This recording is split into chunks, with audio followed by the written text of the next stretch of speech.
7 choses qu'il faut éviter de faire lorsque tu te disputes avec ta moitié. Être dans une relation, c'est génial. Tous les petits déjeuners au lit, les petites aventures romantiques et un incroyable sentiment d'unité, n'est-ce pas? Mais d'un autre côté, tout n'est pas toujours rose et amusant. Nous sommes tous humains et nous nous énervons et nous nous fâchons parfois avec les autres. Dans ces moments-là, il est très facile de blesser l'autre avec un mot déplacé ou un geste irréfléchi. La personne peut conserver une rancœur au fond de son cœur longtemps après que la dispute soit finie, ce qui peut mettre en danger l'avenir du couple sans que tu ne t'en rendes compte. Par conséquent, Sympa a choisi 7 choses qu'il vaut mieux ne pas faire lorsque tu te disputes avec tes proches.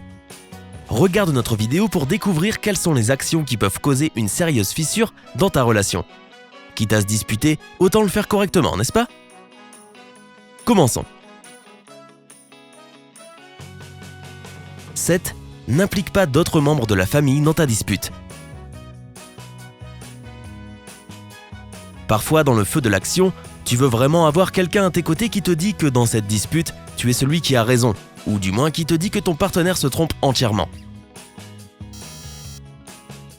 Alors tu appelles ta mère, ta sœur et n'importe quel autre membre de ta famille pour avoir du soutien. Eh bien crois-moi, ce n'est pas une très bonne idée. Rappelle-toi que la dispute ne doit pas dépasser le cadre du couple.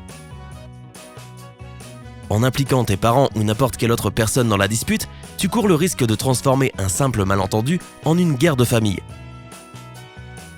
Après avoir fait ça régulièrement, la première pensée du membre de la famille que tu contactes sera « Oh non, pas encore, que s'est-il passé cette fois-ci ?» Puis cela se transformera progressivement en une croyance ferme que ton partenaire n'est pas bon pour toi, même si vous vous disputiez sur celui qui allait faire la vaisselle ce soir. Même si tu retrouves ensuite l'harmonie au sein de ton couple, les autres membres de ta famille vont se souvenir de tes problèmes avec ta moitié et les utiliseront contre toi ou ton partenaire dès qu'une opportunité se présentera. Par conséquent, si tu ne veux pas que ta famille ignore ton partenaire durant les prochains événements familiaux, essaie de garder ces différends au sein de ton couple. C'est votre relation après tout, et vous êtes les seuls à devoir résoudre les problèmes et à pouvoir dire un mot dessus. 6. Évite tout type de violence. Quand nous nous énervons, tous les mauvais traits de notre personnalité ressortent, même l'agressivité. Cela vient du fait que tu commences à penser que les mots ne marchent pas et que tu désespères pour que quelqu'un soit d'accord avec toi ou qu'il admette son erreur. La violence n'est jamais la solution, peu importe les circonstances. C'est la ligne à ne pas franchir. N'autorise pas ton partenaire ou même toi à utiliser la violence, peu importe à quel point vous êtes énervés l'un envers l'autre. Si tu sens que les choses commencent à chauffer, alors séparez-vous et allez dans différentes pièces. Sérieusement, le silence est la meilleure solution pour n'importe quel conflit. Tu peux te calmer, repenser à tout ce qui vient de se passer et réaliser toutes les erreurs que tu as commises durant la dispute. Et parfois même réaliser la stupidité de la dispute. En venir aux mains n'est jamais la solution. Cela aura tout l'effet contraire et ruinera ta relation une bonne fois pour toutes. Et pour ceux qui sont dans une relation abusive en ce moment, même si nous espérons qu'il n'y en a pas beaucoup, partez et ne regardez jamais en arrière. Malheureusement, il y a peu de chances que ton partenaire change. Il ou elle a utilisé cette manière de résoudre les problèmes depuis tellement longtemps que ça en est devenu une habitude. Il est complètement inutile de penser que cela changera. Fais tes valises ou les siennes et mets fin à cette situation le plus vite possible. Cela ne mènera à rien et tu mérites beaucoup mieux que ça. Bon, la conversation est devenue un peu sinistre, découvrons le prochain point. 5. Ne mélange pas tous les problèmes. Quand tu te disputes avec quelqu'un, tu commences naturellement à te rappeler de toutes les situations durant lesquelles cette personne a fait quelque chose de mal. Ne les utilise jamais comme un argument dans la dispute. Oui, cela semble être acceptable au moment de la dispute de dire à ton partenaire que c'est toujours de sa faute et que d'ailleurs, il n'a même pas promené le chien hier ou qu'il a oublié de faire le ménage mardi dernier. Mais cela ne fera qu'aggraver la dispute. Vous vous disputiez sur un sujet et bravo, maintenant vous vous disputez à cause de toutes les petites erreurs faites ce mois-ci. Quelle excellente manière de résoudre un problème.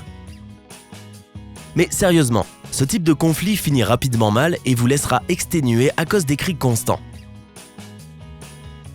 De plus, ton partenaire pourrait se poser une question logique.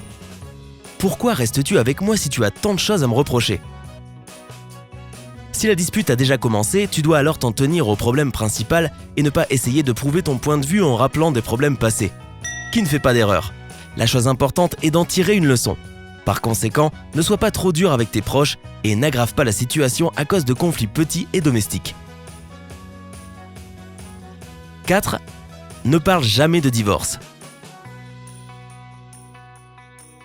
Le divorce est la fin complète à une relation de couple. Et tu ne devrais jamais le prononcer à part si tu es 100% sûr que c'est ce que tu veux et qu'il n'y a pas d'autre solution pour sauver ton mariage. Tu ne réalises peut-être pas maintenant, mais le mot divorce est le plus blessant qui puisse être prononcé lors d'une dispute. C'est le pire coup porté aux sentiments de ta moitié. Même si tu ne le penses pas, si tu le dis régulièrement, prépare-toi à ce que ton partenaire te réponde un jour « Oui, divorçons ». Et ce sera alors une véritable situation problématique. Tu pourrais penser qu'en faisant cela, ton partenaire réévaluera à quel point ce mariage est important pour lui. Mais au lieu de ça, tu planteras cette graine d'idée dans sa tête. Et plus vous vous disputerez, plus ton partenaire pensera au divorce comme une option possible. Par conséquent, ne parlez jamais de divorce. Seuls quelques différends et conflits sérieux et rares peuvent coûter une relation. Et la tienne n'est pas dans cette liste. 3. Ne fuis jamais la dispute. Faire un discours dramatique, claquer les portes et s'enfermer peut sembler cool dans les films. Mais dans la vraie vie, ce n'est vraiment pas une bonne façon de résoudre le problème. Nous sommes tous des adultes ici, et fuir la maison au milieu d'une dispute ne fera que montrer à quel point tu te sens mal à l'aise de rester sous le même toit que ton partenaire. Et si après cela tu vas chez tes parents ou des amis, il y aura encore plus de problèmes. Mais sérieusement, ce type d'attitude est plutôt puéril et inutile, et ta moitié se posera sûrement des questions sur ton niveau de maturité. Si tu ne veux pas voir ta moitié tout de suite et que tu préfères être tout seul, va dans une autre pièce et réfléchis. Tu te calmeras plus vite que tu ne le penses. Et ce sera alors le meilleur moment de reprendre la conversation comme deux personnes adultes et de parler de tous les problèmes possibles. 2. Ne dormez pas séparément. Généralement, les conflits changent un peu la routine quotidienne de certains couples. Ils commencent à s'éviter jusqu'à ce qu'ils se calment et qu'ils soient prêts à enterrer la hache de guerre. Et la chose la plus commune parmi ces petits changements est de dormir séparément pendant une ou plusieurs nuits. Cependant, ce n'est pas une bonne chose à faire. En allant te coucher dans le canapé du salon, tu montres que tu n'es pas ouvert à la réconciliation. Quelque chose d'aussi simple que de dormir ensemble, même si tu essaies d'être le plus distant possible, permettra de faire tomber l'énervement et d'éteindre le conflit. Oui, vous pourrez commencer par vous tourner le dos, mais vous vous réveillerez enlacé sans même vous rappeler pourquoi vous vous êtes disputé. Et voilà, la dispute est finie, et vous êtes à nouveau un couple heureux tout droit sorti d'un film. Bien sûr, cela n'est pas toujours aussi facile, mais ne pas éviter l'autre est un grand pas sur le chemin vers les compromis et la réconciliation.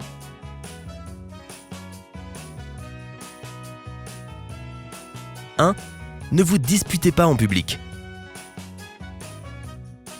C'est une règle universelle pour n'importe quelle relation, qu'elle soit amoureuse ou pas. Ne sors jamais des squelettes de ton armoire en public. Tu seras sûrement d'accord pour dire que voir un couple qui se crie dessus dans un lieu public est vraiment repoussant. Par conséquent, si vous vous disputez dans un lieu public, non seulement vous vous manquez de respect, mais vous manquez aussi de respect aux gens qui vous entourent. Dans cette situation, votre conflit devient désagréable dès le début. Et peu importe ce que tu dis, vous êtes mal vu, que ce soit en tant que personne, mais aussi en tant que couple. Si ton partenaire pense que c'est acceptable de discuter de tes erreurs ouvertement ou bien de t'insulter devant d'autres personnes, alors réfléchis-y à 2 fois pour savoir s'il mérite ton temps et ton attention. Le respect est le noyau de n'importe quelle relation, et nous ne devrions pas l'oublier. As-tu des conseils sur comment rendre une dispute de relation un peu moins blessante ? Ne sois pas timide, partage et parle de ton opinion dans les commentaires ci-dessous. N'oublie pas d'appuyer sur j'aime et de partager cette vidéo avec ton partenaire et tes amis. Abonne-toi à notre chaîne pour voir plus de vidéos de ce genre et pour faire partie de la communauté sympa. À bientôt!